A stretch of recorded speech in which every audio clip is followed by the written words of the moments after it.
প্রতারণার দায়ে মানবতার কন্টেন্ট ফেরিওয়ালা পারভেজ হাসান গ্রেপ্তার।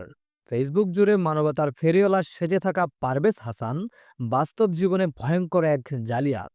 ব্যবসায়ের নাম করে কয়েক লক্ষ টাকা হাতিয়ে নিয়েছে মানুষের কাছ থেকে। পারভেজ হাসান শুধু ফেসবুকে মানবতার কন্টেন্ট তৈরি করেন এমনটি নয়, সহমর্মিতা ফাউন্ডেশন নামের একটি ফাউন্ডেশনও পরিচালনা করেন। ফেসবুকে নানা রকম মানব সেবা নাম করে মানুষের কাছ থেকে এখন পর্যন্ত হাতিয়ে নিয়েছে কয়েক লক্ষ টাকা।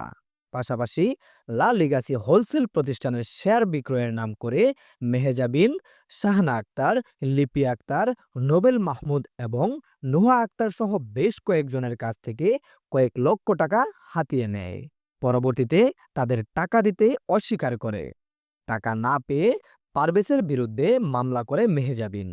মামলা করার ফলে বিভিন্ন ধরনের হুমকি দেয় পারভেজ।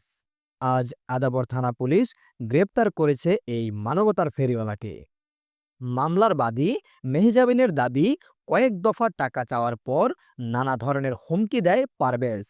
পারভেজের ফাঁদে পা দিয়ে মেহজাবিন, শাহানা আক্তার সহ অনেকেই আজ নিজেদের সংসার জীবনে সমস্যার মুখোমুখি হয়ে পড়েছে। লা লিগাসি হোলসেল প্রতিষ্ঠান ছাড়াও পারভেজ পিএইচ ট্রাভেলস অ্যাভ্রোড নামের আরও একটি প্রতিষ্ঠান পরিচালনা করেন। বাদীর দাবি, সেই প্রতিষ্ঠান থেকেও বিদেশে লোক নেওয়ার নাম করে মানুষের টাকা আত্মসাৎ করেছে পারভেজ হাসান।